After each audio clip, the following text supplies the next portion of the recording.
ಮಾತಿನ ಪ್ರಸಂಗವಿಲ್ಲ. ಇವರು ದಾರ ಹಾರೋ ದಾರವಿಲ್ಲ, ನಮಗ ಗುರುತು ಹತ್ತವಲ್ದು. ನೀವೇ ವಿಚಾರ ಮಾಡ್ರಿ ಸಂಗೀತಗಾರ ಶಿರೋಮಣಿ. ಅವರ ದೊಡ್ಡ ರಾಜರಂತೆ ಕಾಣಬಹುದು. ಇನ್ನೊಂದು ಬದಲಾಗಿ ಮಾತಾಡ್ಸ್ರಿ ಬುದ್ಧಿ. ಚೆಲುವಿಕೆಯಲ್ಲಿ ಚಂದ್ರನೋ, ಭೋಗದಲ್ಲಿ ಇಂದ್ರನೋ, ತ್ಯಾಗದಲ್ಲಿ ಕರ್ಣನೋ, ಪರಾಕ್ರಮಲಿ ಪರಶುರಾಮನೋ, ಭಕ್ತಿಯಲ್ಲಿ ಬಲಚಕ್ರವರ್ತಿಯೋ, ಶಕ್ತಿಯಲ್ಲಿ ಜರಾಸಂಧನೋ, ವಚನದಲ್ಲಿ ರಾಮನೋ, ಈ ವಜ್ರ ಮಂಟಪದ ಮೇಲೆ ಪರಿಚಲಿಸುತ್ತಾ ಬಂದಿದ ಒಡೆಯರು ತಾವುದಾರ ಪುಂಡ ಹಿಂಡ ವೈರಿಗಳ ಗಂಡ. ಚೊಟ್ಟರೆ ಸರ್ವಂತೆ ಈಗ ಧ್ವನಿಗಳದಿಂದ ಪಟುತ್ತರ ಕಾಂತನಿಗೆ ಹೌದು ನಿಗಟ್ಟದಿಂದ ಒಗಟ್ಟು ಹಾಕಿ ಕೇಳುವ. ಈಗ ಬಾ ನೀನು ಸೇವಕ ಪಾಲಿಕ. ಹೇ ದೇವ, ನಾನು ದಾರಂದರೆ ಸುಲ್ತಾನಪುರಕ್ಕೆ ಹೋಗಿ ಒಂದ ಸೂಜಿಯನ್ನು ತಂದು ಬೆಳಗಾವಕ್ಕೆ ಹೋಗಿ 9 ಬೆಡಗ ಮಾಡಿಸಿಕೊಂಡು ಬಂದು ಹಾದಿ ಮ್ಯಾಗ ಹೊಲದಲ್ಲಿಯ ಹತ್ರ ಪಲ್ಲಕ್ಕಿ ಬೇರವನ್ನ ಕಡಿದು ಬೆಡಗ ಮುರಿದಂತ ಕೊರಕ ಸಾರಥಿ ಅನ್ನೋರು. ಆದ್ರೆ ತಾವುದಾರು ತಮ್ಮ ನಾಮಕರಣ ಏನಿರುವುದು ದೇವ ದಿವ್ಯ ಪ್ರಭಾವ ಸಾರಥಿ ಕೇಂದ್ರ ಭೂಪತಿ ನಾರದಾರಂದರೆ ಕುಂಬಿನೊಳಗೆ ಮರಿವ ದಶರಥ ರಾಜನ ಪುತ್ರನಾದ ಈಗ ಶ್ರೀರಾಮಚಂದ್ರ ಸೇವೆ ಮಾಡುವ ಹೌದು ಜಾಮವಂತ ತಿಳಿವಂತನಾಗ ಸಾರಥಿ ಜಾಗೃತಿ. ರಾಮಚಂದ್ರನ ಸೇವಕನಾದ ಜಾಂಬವಂತನಾದ್ರೆ ಸಹಜವಾಯ್ತು, ಕುಳಿತಿತ್ತು ಮಂದಿಗೆಲ್ಲ ಅತ್ಯಾನಂದವಾಯ್ತು. ತಮ್ಮ ಇರುವ ರಾಜ್ಯ ಮಂದಿರವನ್ನು ಬಿಟ್ಟು ನರ್ತೃಭಾ ಸಭಾ ಮಂದಿರಕ್ಕೆ ಬಂದ ಕಾರಣ ಏನ್ರಿ ಬುದ್ಧಿ? ಸಾರಥಿ ಕೇಂದ್ರ ಭೂಪತಿ ನಮ್ಮ ಮೇಲೆ ಮಂದಿರ ಬಿಟ್ಟು ಸಭಾ ಮಂದಿಗೆ ಬಂದ ಕಾರಣ ಅಂದ್ರೆ ಹೌದು ನಮ್ಮ ತಂದೆನಾದ ಶ್ರೀರಾಮಚಂದ್ರರು ಕರೆಸಿದ ಕಾರಣಕ್ಕೆ ಬರವಣಿಗೆ ಕಂಡ ಸಾರಥಿ ಸಹಜವಾಯ್ತು. ಮುಂದೆ ನಮ್ಗೆ ಆಜ್ಞೆ ಇರುವುದ್ರೇ ಬುದ್ಧಿ? ಸಾರಥಿ ಕೇಂದ್ರ ಭೂಪತಿ ನಮ್ಮ ತಂದೆನಾದ ಶ್ರೀರಾಮಚಂದ್ರರು ಹೌದು ದಾವಣಗೆರೆ ಕರೆಸುವಂತನಾದ ಸಾರಥಿ ನಮ್ಮ ಎಡಭಾಗದಲ್ಲಿ ಇದ್ದಿರುವ ನೋಡರಿ, ಮಾತನಾಡಿಕೊಳ್ಳೋಣ. ನಮೋ ನಮೋ ದೇವ ಭಕ್ತ ಸಂಜೀವ. ನಿನಗೆ ಆಶೀರ್ವಾದವಾಗಲಿ. ಹೇಳುವಂತವನಾಗು ಜಾಮುವಂತನೇ, ಅತಿ ಪ್ರವೀಣನೇ. ಆಹೇ ಗುರುಗಳಾದ ಶ್ರೀರಾಮಚಂದ್ರೇ, ಆಹೇ ಜಾಮುವಂತನೇ, ನನ್ನನೆಯ ತರುವತದಿಂದ ಕರೆಸಿದ ಕಾರಣವೇನು ಹೇಳಬೇಕ ದೇವ ಭಕ್ತ ಸಂಜೀವ. ಜಾಮುವಂತನೇ ಕೇಳು. ನಿನ್ನ ಕರೆಸಿದ ಕಾರಣವೇನೆಂದರೆ ಆ ಮಾವಿಷಕಂಠನ ಬಳಿಗೆ ಹೋಗಿ ಎನ್ನ ಮಡದಿಯಾದ ಜಾನಕಿಯನ್ನು ಕೊಟ್ಟು ಶರಣಾಗತನಾಗು ಎಂದು ಹೇಳು. ಆ ಮಾತಿಗೆ ಅವನು ಒಪ್ಪದಿದ್ದರೆ ಅವನ ಪರಿಣಾಮವನ್ನು ನೆಟ್ಟಗಾಗುವುದಿಲ್ಲ ಎಂದು ಹೇಳಿ ಬರುವಂತವನಾಗು ಜಾಮುವಂತನೇ, ಅತಿ ಪ್ರವೀಣನೇ. ಆಹೇ ಗುರುಗಳಾದ ಶ್ರೀರಾಮಚಂದ್ರೇ, ಆಹೇ ಜಾಮುವಂತನೇ, ನಿಮ್ಮ ಆಜ್ಞೆ ಪ್ರಕಾರ ರಾವಣಿಗೆ ಕೇಳಿ ಬರ್ತೀರಿ ದೇವ ಭಕ್ತ ಸಂಜೀವ.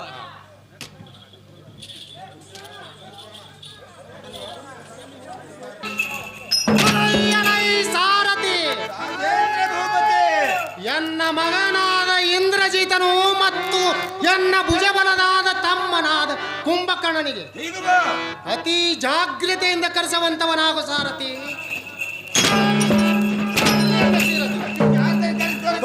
ಧರಿನ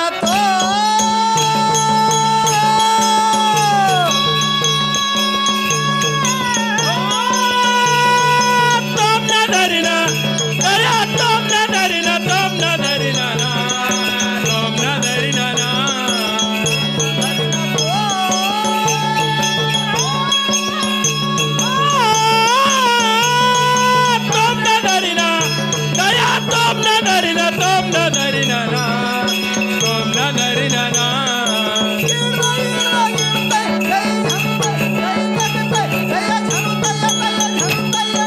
ತೋಮ್ ನದರಿನ ತೋ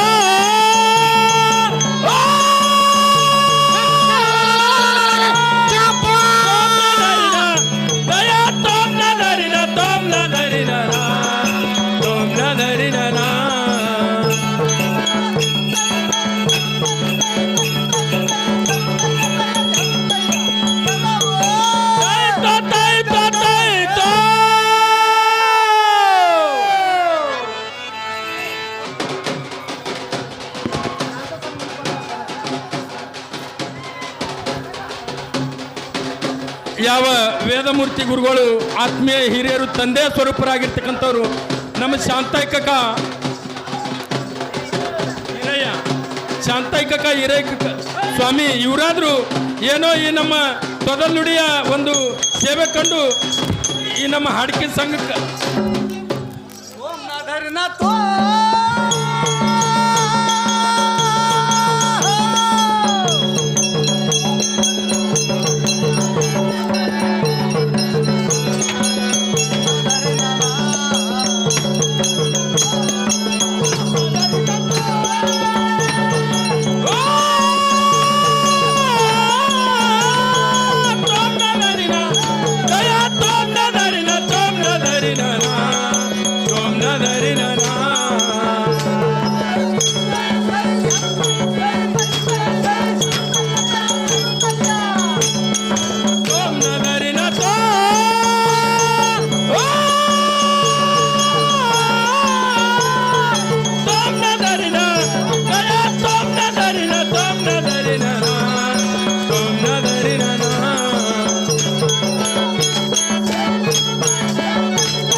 ತೋಮ್ ತತ್ತ ಜನು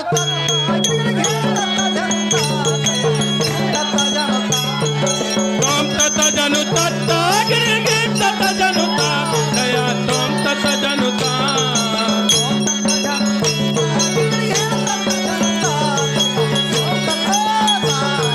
ತೋಮ್ ತತ್ತ ಜನು ತತ್ತ ಗಿರಿಗಿ ತತ್ತ ಜನುತ ದಯ ತೋಮ್ ತತ್ತ ಜನುತ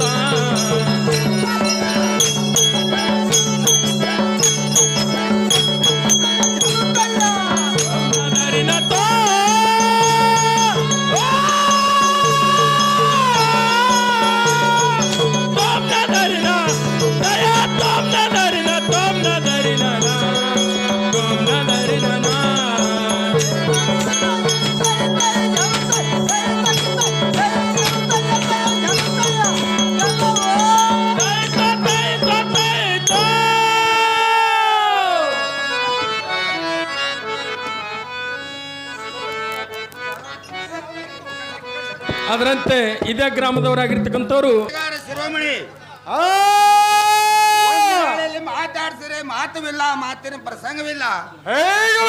ಇವರು ದಾನವಿಲ್ಲ, ನಮಗೆ ಗುರ್ತು ಹತ್ತವಲ್ದು. ನೀವೇ ವಿಚಾರ ಮಾಡ್ರಿ. ಸಂಗೀತಗಾರ ಶಿರೋಮಣಿ ದೊಡ್ಡ ರಾಜರಂತೆ ಕಾಣಬಹುದು. ಹೌದು, ಬಿರುದಾಗಿ ಮಾತಾಡಿಸ್ರಿ ಬುದ್ಧಿ. ಅರಣ್ಯದೊಳಗಿರುವ ವಾರಣಮುಖದೋಳು ಧರಣಿಯೋಳು ತಿರಣವಾಗಿ ಸಿದ್ಧಾಚರಣನಂತೆ ಈ ರಂಗ ಮಂಟಪದ ಮೇಲೆ ಬಂದಿದ ಒಡೆಯರು ತಾನದಾರು ದೇವ ದಿವ್ಯ ಪ್ರಭಾವ. ಸಾರಥಿ ಬುದ್ಧಿ ತಾನುದಾರಂದರೆ ಮುಖಂಡನ ಮಾಲವನ ಈಗ ಚಿಕ್ಕ ಶಿಷ್ಯನಾದ ಹಾ ಅಖಂಡ ಧೈರ್ಯವನ್ನ ಪಡೆದುಕೊಂಡು ಈಗ ಬಾ ಅವರ ಆಶೀರ್ವಾದದಿಂದ ಹಾ ಸಿಹಿಯಲ್ಲಿ ಇರುವ ಕೆಟ್ಟ ಜನ ಬಿಟ್ಟು ಈಗ ಬಾ ಶ್ರೇಷ್ಠ ಜನಕ್ಕೆ ಸೇರಿದರು. ಹೌದು ನಮ್ಮ ಇರುವ ಧರ್ಮ ಒಂದು. ಹಾ ಆ ದುಷ್ಟ ಅಣ್ಣನ ನುಡಿವನ್ನ ಕೇಳಿ ಹಾ ಕಷ್ಟವನ್ನ ತಾಳಿ ನಮ್ಮ ಧರಣಿ ರಾಜ್ಯರ ತಾನಾಗಿದ್ದಾರೆ ಮೇಲೆ ಹೌದಪ್ಪ 100 ರೂಪಾಯಿ ಮೇಲೆ ನಡೆದು ಬರುವನು. ಹಾ ಎಲೆ ಸಾರಥಿ, ರಾಜೇಂದ್ರ ಭೂಪತಿ ಈ ಪೂರ್ವಿಗಳ ಸಾರ್ವಭೌಮಕ್ಕೆ ಹಾ ಸರಿಯಾಗಿ ಶೋಭಿಸಿಕೊಳ್ಳುವನು. ಹಾ ಲಂಕಾಪತಿ ರಾವಣ ಅನುಜಲಾಲ ಈಗ ವಿಭೀಷಣನ ತಿಳಿವಂತನ ಸಾರಥಿ ಸಾರಲ ಕೃತಿ. ಬಿಭೀಷಣ ಆದ್ರೆ ಸಹಜವಾಯ್ತು, ಕುಳಿತಿತ್ತು ಮಂದಿಗೆಲ್ಲ ಅತ್ಯಾನಂದವಾಗಿತ್ತು. ತಮ್ಮ ಇರುವ ಮೇಲೆ ಮಂದಿರವನ್ನು ಬಿಟ್ಟು ನರ್ತಿರುವ ಸಭಾ ಮಂದಿರಕ್ಕೆ ಬಂದ ತಾತ್ಪರ್ಯ ಏನ್ರಿ ಬುದ್ಧಿ?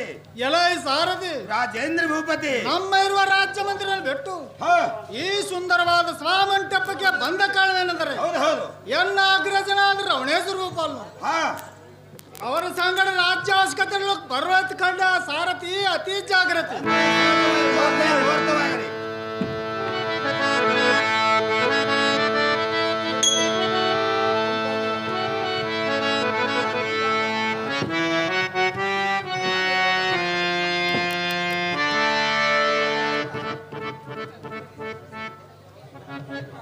ದಾರ ಬಂದವರ ಸ್ವಾಮಿ ಹೋ ವಿಚಾರಿಸುವ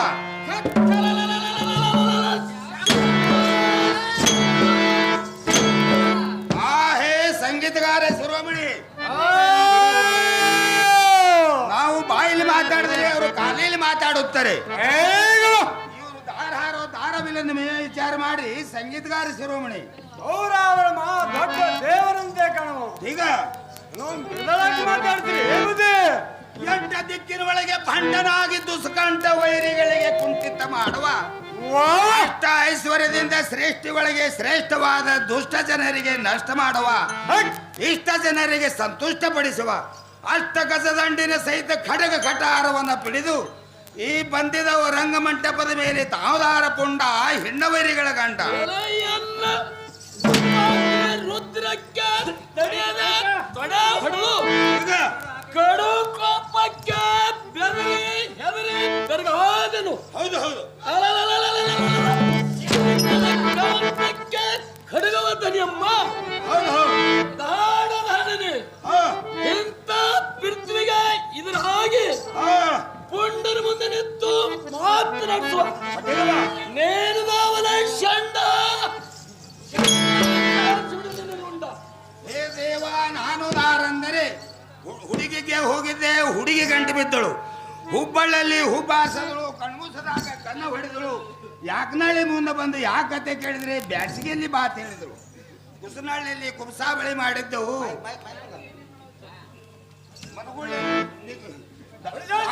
ದೇವ ದಿವ್ಯ ಪ್ರಭಾವ ರಾಜೇಂದ್ರ ಭೂಪತಿ ನಾನು ತಾರಂದ್ರೆ ಹಾ ಹೇಳು ಕೇಳು, ಸ್ವಲ್ಪ ಸಮಾಧಾನವನ್ನು ಈಗ ಬಾ. ಬೇರೆ ಬಾರಿ ಸುತ್ತ ಧರಣಿವಾಳು ಸ್ವಾರಿ ಹೊಟ್ಟರೆ ಹೌದು ಹೌದು ಮೂರು ಲೋಕಿರುವ ಗೌರಿಯನ್ನ ಅರ್ಭಾಟಕ್ಕೆ ಅಂದೋರು ಹಾ ಹಾ ಕುಡಿ ಮೀಸನು ಹುರಿ ಹಾಕುತ್ತ ಕಾಲ್ ಗಗ್ರ ಮುಗಿಸುತ್ತ ಈಗ ಬಾ. ಅಂದದೆ ಅಳಕದೆ ಬೆದರದೆ ಎದರದೆ ಹೌದು ಹೌದು ಮೂರು ಲೋಕಕ್ಕ ಉದಾಹರಣೆಸಿಕೊಂಡು ಶಬ್ಬಾಸ್ ಪುಂಡ ರಾವಣನ ಅನುಜನಾಗಿರುವ ಹೌದು ಹೌದು ಕೊಂಬಕಣ್ಣನಂದು ತಿಳಿಯಲ ಸಾರಥಿ ಆದ್ರೆ ಸಹಜವಾಯ್ತು, ಕುಳಿತಿದ್ದ ಮಂದಿಗೆಲ್ಲ ಅತ್ಯಾನಂದವಾಗಿತ್ತು. ತಮ್ಮ ಇರುವ ಮೇಲೆ ಮಂದಿರವನ್ನು ಬಿಟ್ಟು ನಡೆದಿರುವ ಸಭಾ ಮಂದಿರಕ್ಕೆ ಬಂದ ಕಾರಣ ಏನ್ರಿ ಬುದ್ಧಿ?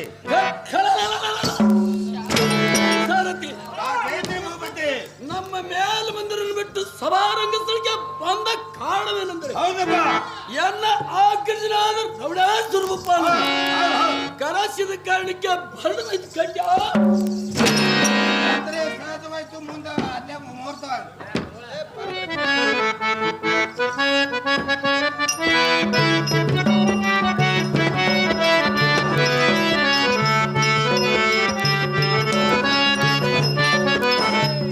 ಬಂದವರ ಸ್ವಾಮಿ ಹೋ ವಿಚಾರಿಸುವ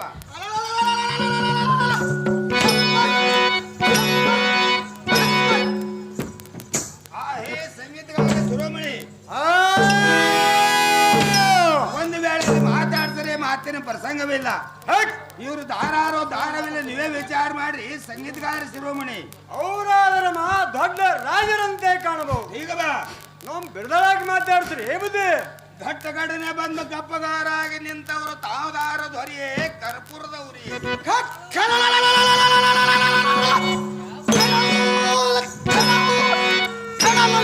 ಒಡಲ ಕಾಲ ಕಡಿಸುತ್ತ ಈಗ ಬಾ, ದೊಡ್ಡ ಗಂವಾಡದೊಳ ಕಾಲ ಬರುಗ ರಕ್ತನ ಕುಡಿದು ಶಬ್ಬಾಸ್. ಶಾಂತದಿಂದ ಸಾಯನ ಮಾಡ್ಕೊತ್ತ ಬರುವಾಗ ಆ, ಈ ಜಯರಾಜನಿಗೆ ಕೆಣಕಿ ಕೇಳುವ, ಈಗ ನೀನು ದಾವಲಾಯಿ ಕೊಲ್ಲ ಹಲ್ಲ. ಹೇ ದೇವ, ನಾನು ದಾರಂದರೆ ಸುಟ್ಟು ಬಿಡಿ ಸೇದುವಂತ ಸೊಟ್ಟ ಸಾರಥಿ ಸಾರಥಿ ಅನ್ನೋರು. ಆದ್ರೆ ತಾವದಾರು ತಮ್ಮ ನಾಮಕರಣೇನಿರುವುದ ದೇವ ದಿವ್ಯ ಪ್ರಭಾವ. ಸಾರಥಿ ರಾಜೇಂದ್ರ ಭೂಪತಿ ಶ್ರೀ ರುದ್ರ ಮುಂಡ ಮಾಲಾ ಮರಣ ಮರ್ಯಾದೆ ಮರಣ ಹರಣ. ಈಗ